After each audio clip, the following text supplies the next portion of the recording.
ens hem enterat que deixes l'atletisme després de tants anys, una atleta de 1.500. Com t'has notat aquesta última cursa? A veure, puntualitzo una miqueta. Deixo la pista. Deixo la pista perquè, mira, ja tinc 42, però des de fa un parell d'anys o així ja noto que la pista em carrega moltíssim. Tinc constantment tendinitis i problemes diversos.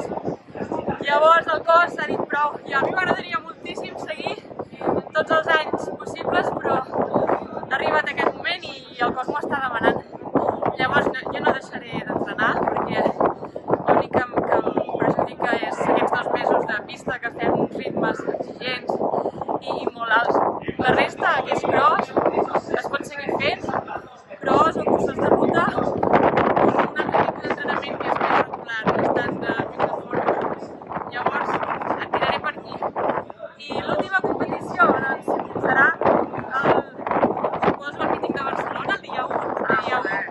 I allà sí que serà l'última cursa de pista que faré. I avui aquí ha sigut l'últim campionat d'Espanya i contentíssima perquè hem pogut passar a la final.